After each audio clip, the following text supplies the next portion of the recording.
Hey, good morning, everybody. Bob, Trade Genius. I'm gonna go through some charts here on just the different ratios, and but before I do, I want to just do a shout out to my fellow Marines. Happy birthday and happy Veterans Day. Don't forget, hug a vet this week. Veterans Day is tomorrow, and here's my annual Glory Day picture. That's me here on the left, and it's been, believe it or not, 35 years since I've been in the Marine Corps. You say, hey Bob, you look so good. Just kidding. My wife keeps saying I want this one back. So anyway, thanks. All good friends here, and a couple of these guys ended up being colonels, stayed in, they were lifers. I got out after 6 years, and went on my way to a corporate environment. But love these guys. So you can hate the war and love the warriors. Just so we don't get confused like we did with Vietnam. Anyway, let's flip back here to the charts, and I'm going to start off with this Bitcoin to SPY. Just trying to see kind of where people are trying to position their money. Most professional traders aren't just directional. They tend to hedge against other things, and you look to see where the pressure is coming from. This is a daily. This linear regression is looking back basically a quarter. Okay, and so the diamonds here are money flow extremes. And the square box you see here is kind of hidden by a triangle. It's saying the move was too far too fast. And then these triangles here are just saying that you were having extremes on relative strength. The flags are just denoting the trend changing, turning up and turning down. So just I'm a visual person. I need to see things, and so it just helps me quickly as I'm going through tons of charts to quickly see if I should stop and pay more attention. And you see Bitcoin had a nice huge move here against SPY in October. Now it's been consolidating back, but it's above the linear regression line here, and it's been slowly eroding against SPY because SPY has been relentlessly up for the last 5 weeks. So Phil, my partner that handles the crypto, is expecting this thing to break out as we get in closer to the halvings. I have no reason to disagree with him on that. Here's a look between basically the miners of precious metal side and the XME, which is more of the industrial miners. It's just a quick look. This is the like called the Goldilocks chart. They want to say, hey, you don't need to be worried about risk. Jump in the water here, buy some steel stocks, buy some copper stocks, buy lithium, and this move we've been having here, they've been trying to force people into the, hey, all is right in the world today, or inflation is getting ahead of the Fed, but they have QE going right now, and they're suppressing gold and silver at the moment. So it's kind of where it is right now, and if you look here, we had this big move down here, and then we see this snapback. This snapback is when we had that sell-off in September in the market. So I look for this thing when you get to extremes here, you're going to see a market sell-off coming here pretty soon. I'm not suggesting there is one, I'm just saying we get down here, you will. Here's gold itself. You can see they've been trying to push it down, but people keep buying it back. In years past, because I've traded gold and silver for a long, long time, they literally were able to run this thing. This is GLD, but you look at gold here, I'll show that in a second. They were literally able just to easily just drop this thing 100 points, $100 without even blinking. So, but there's definitely a bid in the market for the precious metals, and the central banks are part of it. Look, they're trying to separate you from your gold holdings because they're going to reprice gold here, I'm convinced.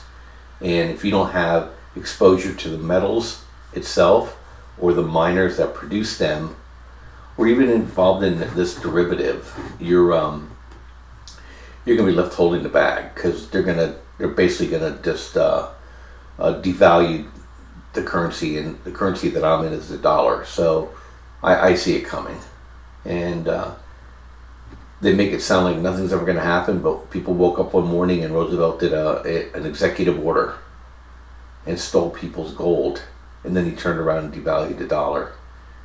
And then Nixon did it. Remember, he took us off the gold standard.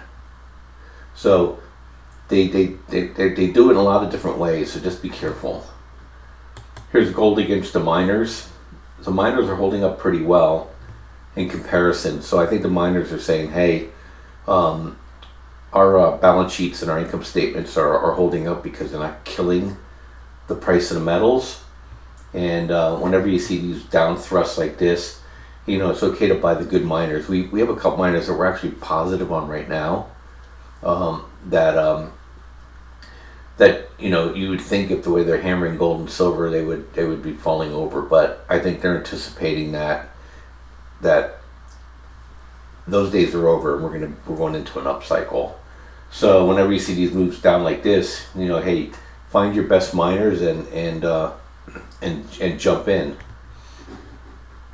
Here's gold against silver. Gold's holding up better than silver right now. Here's gold against SPY.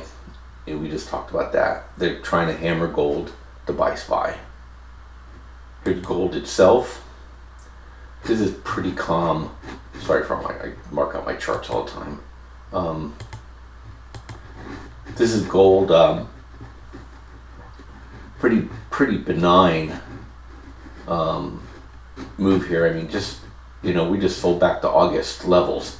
So if there was really going to be deflation coming, gold wouldn't be at 1458. Gold would be at 1200.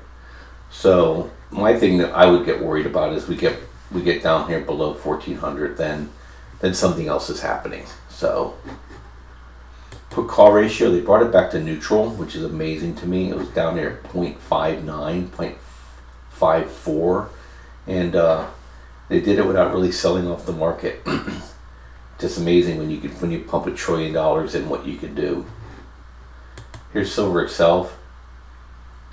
Remember, silver moves a lot faster than gold, and I'm going to do another video on how to use one of the miners that I like a lot, Wheaton Precious Metals, and how you could do a call and put buying and selling strategy to actually make a really good return, and without worrying too much and without trading too much. I'll do a video on that a little bit later, maybe even today, depending on how good my Steelers do against the Rams.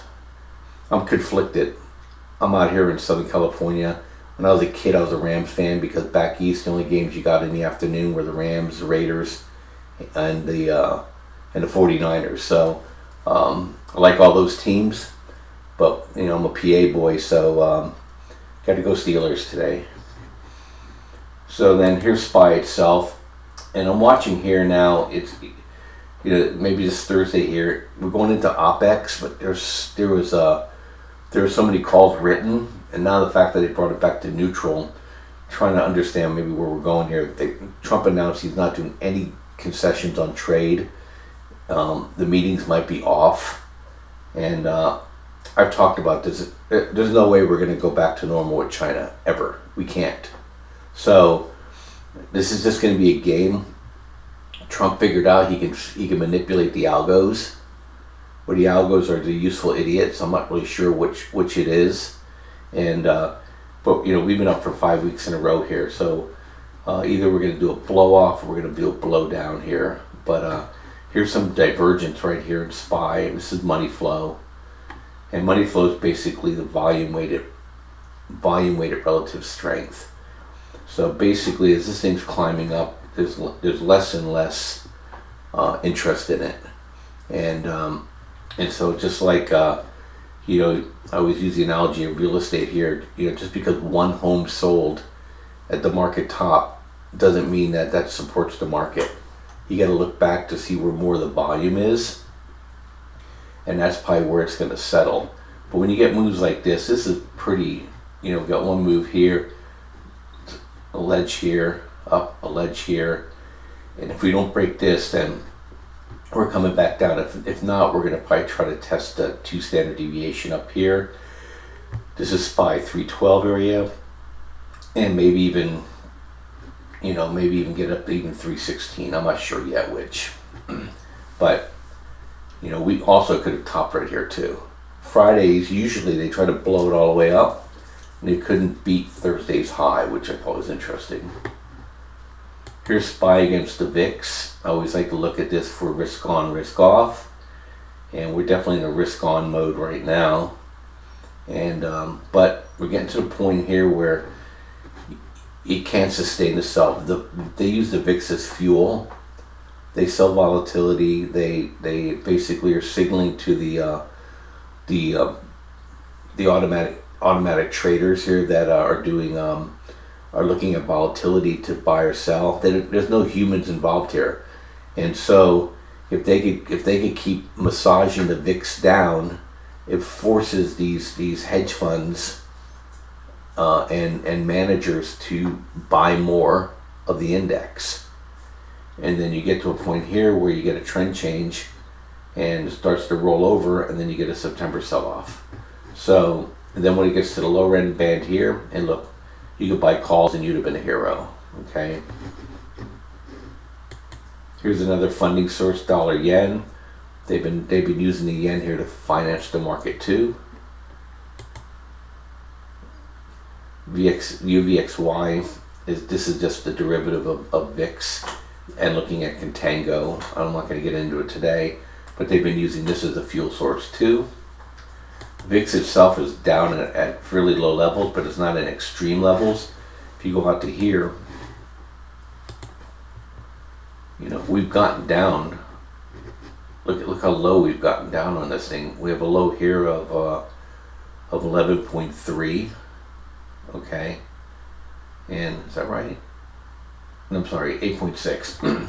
And so you can press pretty hard, and then you get a VIX-explosion like this. You get down, you get a VIX-explosion, and then these areas here are really where you want to trade. Then you can buy VXX puts or UVXY puts, and you can get your whole year in. But you got to be patient. Excuse me, you got to be patient and wait for it. But right now they're pressing, and we have record short. I did that video yesterday. Record short contracts here, so I'm expecting a pretty nasty unwind, and another one of these topping tails here to get them a month to remember. And then here's the VIX against the VIX 3-month. This also is telling me we're getting into the danger zone. And when you get these things to push up like this, it's usually a sign of we're going to get a little excess here. Let me go back to the daily. This is pushing on pretty hard too, and if we get up here, we start tapping the 2 standard deviation area here, then look for a market sell-off. This is the volatility of VIX. They try to make everything smooth. When it's smooth, you buy. Here's SPY against oil. I always like to see what they're doing here with this. And oil's having a hard time. They want to break oil out. The Saudis are determined to get a good price for Aramco, but they just can't do it. And every time it gets up to the mid to high 50s, it's getting sold off pretty hard. My view is oil is going to go below 50, and if we go into a recession, it could go even lower. We're producing oil like it's going out of style, and eventually that derivative is going to blow up. And that's pretty much what I want to show you guys. And I'll talk about a few other things this week, but right now I think we're almost there, but we're not quite there yet. But with those VIX contracts so low, and we're going into OPEX week, anything can happen next week. And the news is not good. Earnings are down 1%. We're at all-time highs with earnings at minus 1% growth. In the past, we'd be down 20-30%. Just to show you how manipulated these markets are anymore. That's why fundamentals just simply don't matter. You know, you and I would not buy companies with our own money if it was private. Okay? and how to live with this. Just always think about that yourself. If you're going to put your own money out there, you're not in the stock market. You're going to buy into a company, okay, and you get to live off that cash flow. Would you do it? You would not at this point. None of these companies, other than the metals and the miners, is there any upside left? They squeezed the orange, and they manipulated the systems. And when it goes, because of all the passive investing, this thing's just gonna go. It's just gonna be, it'll be just breathtaking. And people are gonna say, I didn't know. Well, I'm telling you, you need to prepare now. Thanks for listening. You guys have a great day. I'll catch you guys later with more videos. Bye-bye.